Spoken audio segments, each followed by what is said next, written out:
தமிழகத்திலே அதிகப்படியான வாக்குப்பதிவு நம்மளோட கரூர் மாவட்டத்தில் நடந்திருக்கு. இது எதுக்கு காட்டுதுன்னு கேட்டிங்கன்னா, அந்த இடத்துல வந்து முடிசீனா முடி சூடா மன்னனா இருந்த செந்தில் பாலாஜி கோவை தெற்குல போய் போட்டிட்டாப்ல.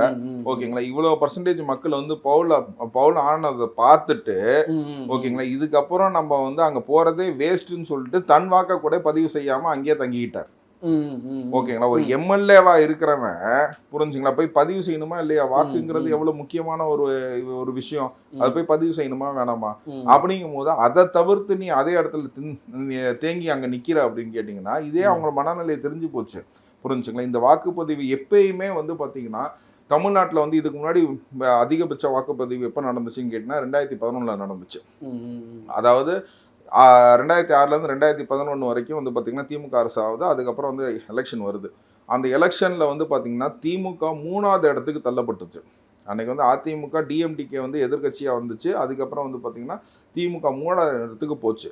அந்த சூழ்நிலைக்கு இந்த எலெக்ஷனில் திமுக 3வது இடத்துக்கு போகிற பயத்தை வந்து அதுக்கு இருக்கிறதுனால தான் வந்து பார்த்திங்கன்னா இந்த மாதிரி வந்து பேதித்தனமான ஒரு பேச்செல்லாம் வந்து அவங்க பேசிகிட்டு இருக்காங்க. மெட்டீரியல்ஸ் இல்லாமல் ஒரு பேச்சை அவங்க பேசிகிட்டு இருக்காங்க.